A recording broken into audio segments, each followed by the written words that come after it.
বেগম জিয়া যে যে ইস্যু উঠিয়েছেন আমরা যদি খুব ক্লোজলি খেয়াল করি কনভারসেশন, তার অনেক কিছুর উত্তর কিন্তু এড়িয়ে গেছেন মাননীয় প্রধানমন্ত্রী। এড়িয়ে যাওয়ার কারণটি আমি বলবো এরকম যে কেউ যদি মনে করে থাকেন এই টেলিভিশন কনভারসেশন একটা ডিবেট ছিল, যেটা ধরেন পৃথিবীর অন্যান্য দেশে দুই প্রধান নেত্রীর মধ্যে বা নেতার মধ্যে হয়, ব্যাপারটি তো সেরকম ছিল না। যে প্রধানমন্ত্রী কিন্তু ইন্টেনশন ছিল না যে একটা ডিবেটে নিজেকে এনগেজ করা, উনি একটা গুড ইন্টেনশনে ফোন করেছেন দাওয়াত করার জন্য। তবে যেহেতু একবারে সারাশি একটা আক্রমণের মুখে উনি পড়েছেন, মানে বিভিন্ন ধরনের অ্যাকুজিশনের মুখে, তার কিছু কিছু উত্তর কখনো কখনো উনি দিয়ে দিয়েছেন বা দেওয়ার চেষ্টা করেছেন, সেটা হয়তো উনি নিজেকে আটকাতে পারেননি, বাট প্রত্যেকটি কথার উত্তর দিতে উনি যাননি। উনি ঘুরে ফিরে বারেবার যে বিষয়ে আসতে যাচ্ছেন সেটা হচ্ছে আপনাকে আমি দাওয়াত করছি, আপনি 28 তারিখে আসেন, আপনি আমার সাথে খাবেন। এই বিষয়টি উনি এমফাসাইজ করছেন। কিন্তু হয় কি দেখেন, আমাদের জন্য বাইরে থেকে এটা বলা অনেক সহজ যে মানে সহনশীলতার বিষয়ে উত্তর দেয়া না দেওয়ার বিষয়, কিন্তু যারা এই অভিজ্ঞতার মধ্য দিয়ে যাচ্ছে প্রত্যেকের মনের মধ্যে, সবাই তো রক্ত মাংসের মানুষ, তাদের ভিতরের যে বেদনাবোধ, অভিমান, ক্ষোভ, সেই জায়গা থেকে আমি মনে করি মাননীয় প্রধানমন্ত্রী যথেষ্ট সহনশীলতা দেখিয়েছেন কিন্তু, এবং সেটি উনার কাছে প্রত্যাশিত ছিল, উনি করেছেন। এবং সেই প্রসঙ্গে আপনি যে বিষয়টি ইকবাল ভাইকে বললেন, সেই জায়গায় দাঁড়িয়ে আমি বলবো যে হ্যাঁ, প্রধানমন্ত্রী উনি প্রধানমন্ত্রী বাংলাদেশের, উনি সংসদের নেতা, সেই অর্থে উনি সংসদের সমস্ত দলের এবং সংসদের মেম্বার যারা তাদের নেতা, সেই জায়গায় দাঁড়িয়ে একেবারে একটা অভিভাবক সুলভ যে আচরণ উনি দেখেছেন সেটি উনি কন্টিনিউ করতে পারেন। হয়তো উনি আবার ফোনটা করতে পারেন জাতির স্বার্থে, দেশের স্বার্থে, এবং জাতি সেভাবেই তাকে মূল্যায়ন করবেন। তবে একই সাথে আমি বলবো শিষ্টাচারের জায়গা থেকে মানে বিএনপির পক্ষ থেকেও আরো কিছুটা সহনশীলতা আমরা দেখতে চাই সমঝোতা দিকে এগোনোর জন্য। এই ধরনের কোনো শর্ত আরোপ করা বা রিজিডিটি যে ওইখান থেকেই ফোন করতে হবে, এই বিষয়টিও সঠিক নয়। মানে এইখানে যখন ফোন একবার করেছে, যেমন সৈয়দ আশরাফ কিন্তু একবার ফোন করেছেন ফখরুল ইসলাম সাহেবকে, মাননীয় প্রধানমন্ত্রী বেগম খালেদা জিয়াকে ফোন করলেন। তো এখন ওনারা যদি এটা বলেন, মানে এটা আরো চমৎকার হতো, তো সুন্দর হতো যে ঠিক আছে মাননীয় প্রধানমন্ত্রী দাওয়াত করেছিলেন, এই দাওয়াতটি উনি ওপেন রেখেছেন, 28 তারিখে উনি বলেছিলেন আমরা পারিনি, আমরা বলেছি 29 তারিখে পরে যাব। এখন ফখরুল সাহেবও তো আশরাফ সাহেবকে একটা মানে কার্টসি কল করে আমরা এখন ফ্রি আছি, কবে বলেন, আলোচনা করে একটা ডেট ফিক্স হতে পারে।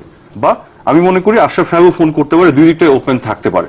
এটা কিন্তু আমি পার্সোনালি আবার অনেস্টলি বলছি, আপনার সাথে আমার আজকে একটা পর্যায়ে আলোচনা হয়েছিল, I had a different opinion, but এটা আমি খুব গভীরভাবে ভেবেছি, ভাবার পরে আমি কিন্তু আমার অবস্থান পরিবর্তন করেছি। আপনাকে আমি অনেস্টলি যেটা বলছি যে মনে করি হ্যাঁ, জাতির স্বার্থে প্রধানমন্ত্রীকে দায়িত্ব নিতে, উনি সব দায়িত্ব নিয়ে বসে আছেন কিন্তু at the end of the day. এটাও আমি খুব নিরপেক্ষভাবে বলছি। বাংলাদেশের একবার ক্ষুদ্র কিন্তু অনেক তাৎপর্যপূর্ণ উদাহরণ আমি দিতে পারি, একেবারে এই যে আপনার সমুদ্র সীমা জয় থেকে শুরু করে যেগুলো সবাই ফেলে রেখেছিল দীর্ঘদিন, ওনাকেই দায়িত্ব নিয়ে সেটা করে আসতে হয়েছে। যুদ্ধাপরাধের বিচার বলেন, যেটা দীর্ঘদিন পড়েছিল, ওনাকেই দায়িত্ব নিয়ে সেটি করতে হয়েছে।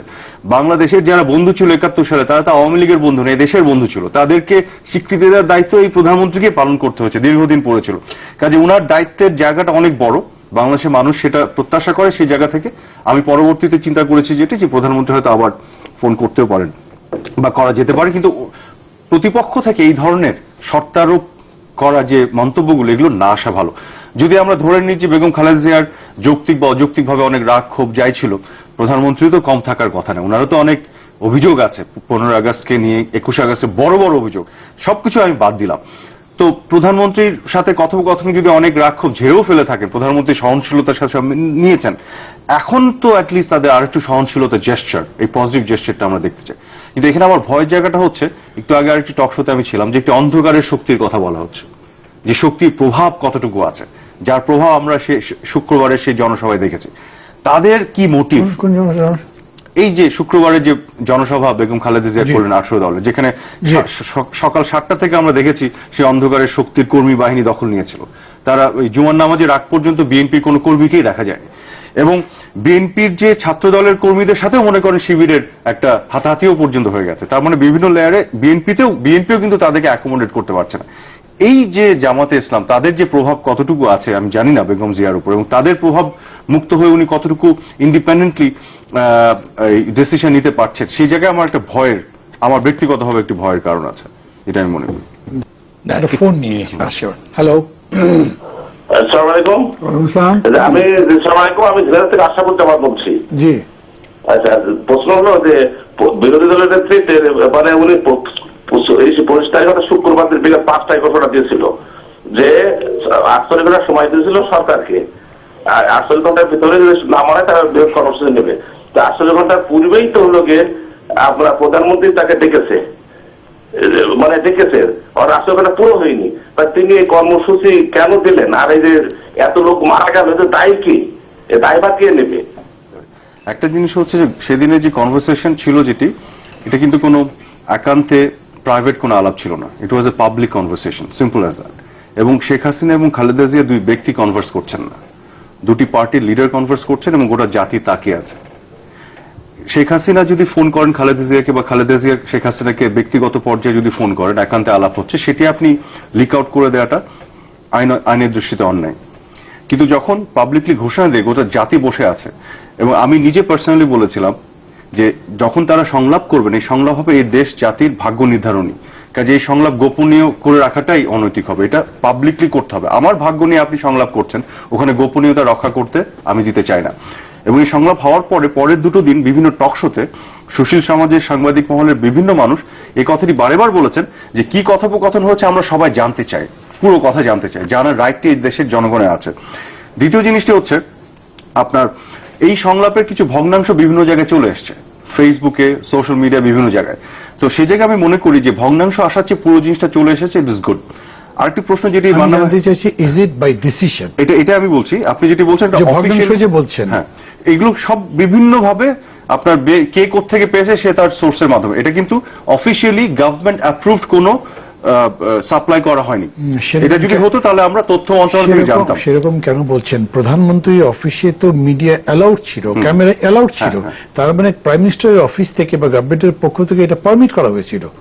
কোনটা মানে ফোন করছেন, কথা বলছেন, সেটা তো দেখানো হয়েছে, তো গভর্নমেন্ট অ্যাপ্রুভ ছিল তো। না, এটা শুধু গভর্নমেন্ট নয়, অপরদিকে বেগম খালেদা জিয়ার ওখানেও কিন্তু ক্যামেরা ছিল, উনি বসে আছেন, টেলিফোনের সামনে বসে আছেন, সেগুলো কিন্তু দেখানো হয়েছে।